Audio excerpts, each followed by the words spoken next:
Pemerintah mengusulkan jadwal pemilu serentak pada 15 Mei 2024. Jadwal itu berbeda dengan KPU yang mengusulkan pemilu dilaksanakan pada 21 Februari 2024. Sejauh ini pun kita masih melihat ada perbedaan antara DPR, pemerintah dan juga KPU berkaitan dengan jadwal pemilu. Apa sikap KPU terkait dengan utak-atik jadwal pemilu 2024 dan bagaimana dengan opsi yang ditawarkan oleh pemerintah bahwa akan dilaksanakan di bulan Mei. Kita akan coba diskusikan malam hari langsung dengan Ketua KPU Republik Indonesia, Pak Ilham Syahputra. Pak Ilham, Pak Ketua KPU, selamat malam. Apa kabar?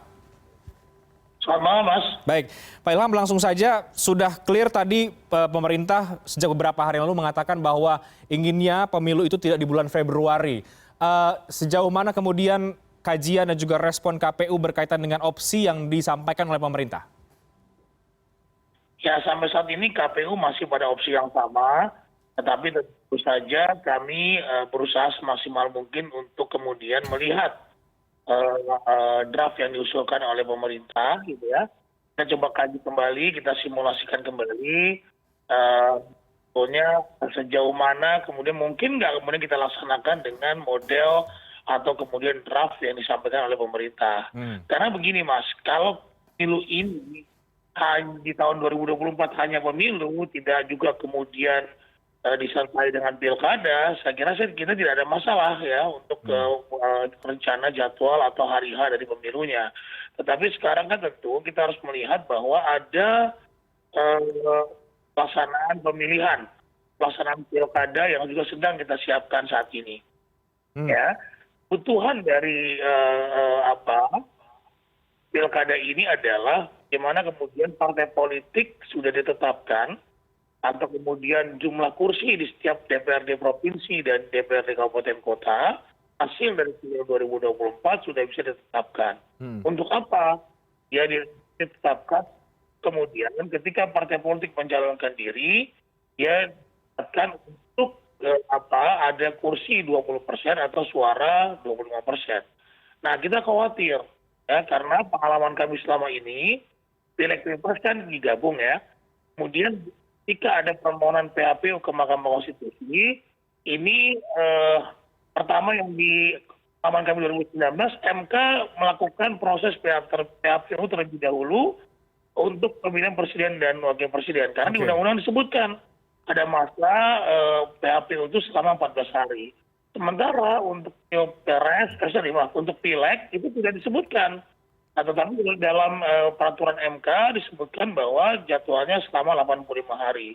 Nah, berdasarkan pengalaman ini kami khawatir kemudian jika ada permohonan dari partai politik atau kemudian calon legislatif yang mengajukan PHPU ke MK, ini waktunya kemudian dikabulkan oleh MK.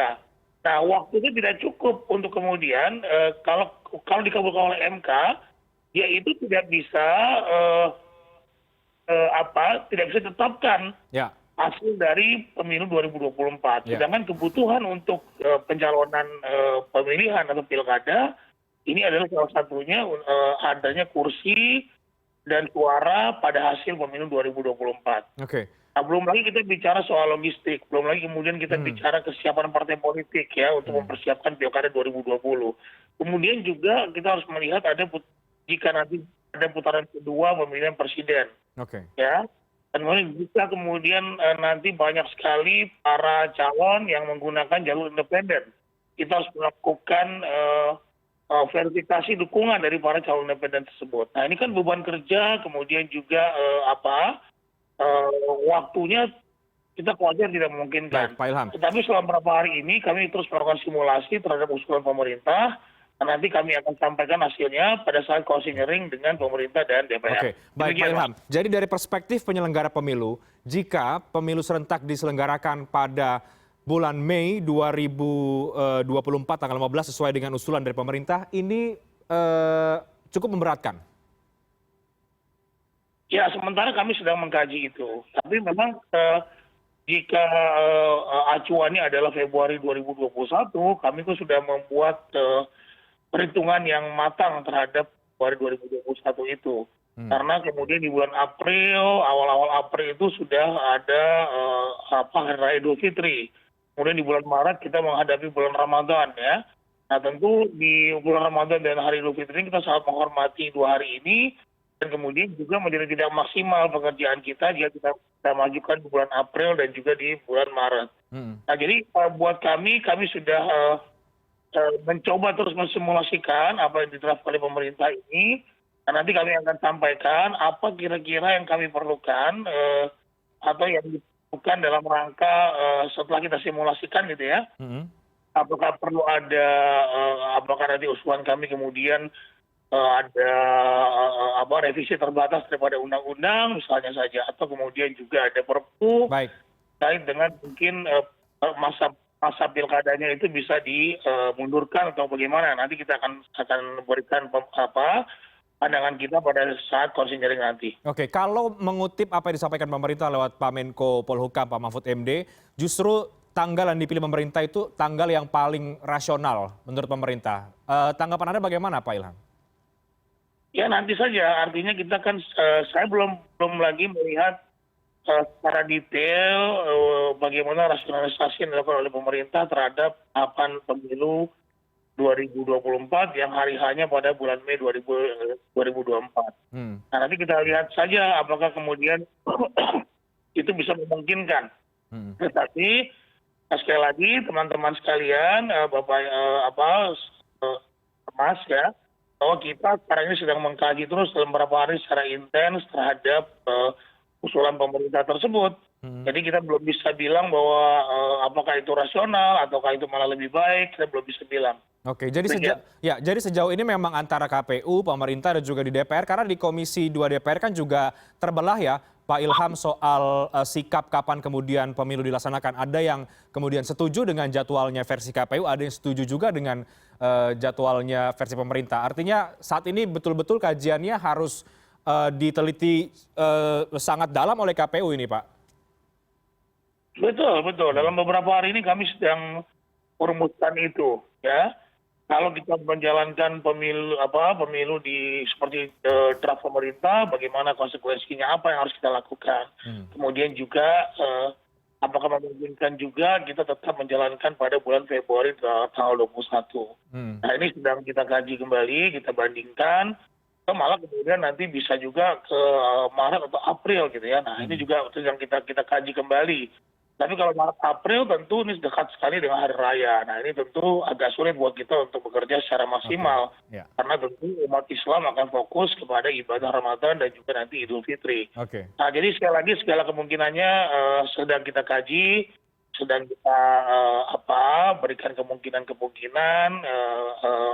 terhadap apa yang akan nanti kita bicarakan pada konsinyering RDP pada tanggal 6 Oktober nanti. Baik, Pak Ilham sebagai penyelenggara pemilu, apakah kemudian sudah ada komunikasi atau alasan yang clear, yang jelas yang disampaikan pemerintah mengapa menginginkan pemilu serentak dilakukan di tanggal 15 Mei 2024? Pada rapat dengar pendapat kemarin yang disaksikan oleh publik ya dengan Komisi 2 kemarin, kan paling mungkin ada yang paling yang disampaikan oleh Kemendagri adalah terlalu jauhnya nanti putusan ditetapkannya pemenang pemilu presiden dengan masa pelantikan, sehingga di masa itu berkaca kepada pengalaman 2019 itu rawan terjadi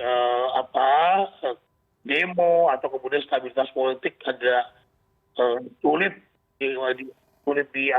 dipertahankan gitu ya stabilitasnya, secara faktor keamanan dan juga faktor kondisi politik. Kemudian juga beliau menyampaikan soal anggaran. Kalau bisa pemilunya tahapannya tidak terlalu lama, sehingga anggarannya juga bisa dirasionalisasi dan juga tidak terlalu banyak anggaran negara keluar untuk pemilu. Tetapi sekali lagi tentu perlu saya sampaikan di sini, memang pemilu di Indonesia, apalagi di masa pandemi seperti saat ini, kita memerlukan dana yang cukup besar untuk menjalankan penyelenggaraan pemilu dan pemilihan 2024 yang pertama kali dilaksanakan di Indonesia pada masa setelah pemilu pasca reformasi. Oke, Pak Ilham, sekali lagi mungkin Anda bisa berikan gambaran kepada publik jika kemudian pemilu serentak itu dilaksanakan di bulan Mei sesuai dengan usulan pemerintah, apa implikasinya terhadap penyelenggaraan pemilu di tahun yang sama? Karena kan berarti lebih dekat dengan pilkada ya, Pak Ketua? Betul, sebetulnya kami sedang mengkaji sekarang terkait dengan beban kerja petugas kami. Ya, seperti teman-teman tahu 2019 banyak sekali petugas kami juga yang wafat atau meninggal dunia karena beban pekerjaan yang besar. Nah, apalagi kemudian nanti persiapan bulan Mei, kemudian kita juga harus banyak sekali tahapan-tahapan yang beririsan sebetulnya. Ya, jadi ini ya, PU cukup besar gitu ya. Jadi ini sedang sekali lagi teman-teman atau para pemirsa kita sedang kaji kembali, kita coba cek satu persatu kemungkinan untuk apakah tetap di bulan Februari atau kemudian draft pemerintah itu pada bulan Mei. Nah, ini sedang kita kaji kembali. Tetapi memang sekali lagi bahwa apa yang sudah kami sampaikan dalam 3 konsinyering sebelumnya, ya DPR ketika itu hadir, pemerintah juga hadir. Ya memang tanggal 21 itu yang kemudian secara beban, kemudian irisan-irisannya tidak terlalu banyak, ya pada tanggal 21 Februari itu. Demikian. Baik, Pak Ilham, minggu depan kabarnya akan konsinyering lagi ya dengan pemerintah dan juga DPR. Karena tampaknya saya menangkap KPU tetap pada schedule yang diusulkan, yaitu pada Februari 2024. Belum, Mas. Jangan berkesimpulan, kita masih mengkaji, Mas. Oke, masih mengkaji. Oke, kalau begitu, bagaimana kemudian yang nanti akan disampaikan oleh KPU ketika di rapat pekan depan agar sudah ada titik temu antar semua pihak terkait dengan jadwal pemilu 2024?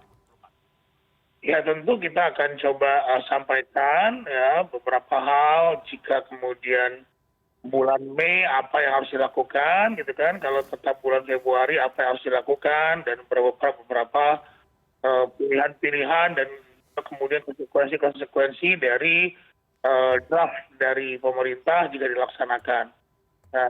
Dan nanti KPU juga akan menyampaikan kalaupun tanggal 21 Februari bagaimana konsekuensi yang kemudian muncul. Nanti kan akan ada masukan dari pemerintah, juga akan ada masukan dari DPR untuk mencari titik temu. Saya kira ini bisa dibicarakan di konsinyering nanti. Oke, mudah-mudahan ada titik temu, Pak Ketua KPU.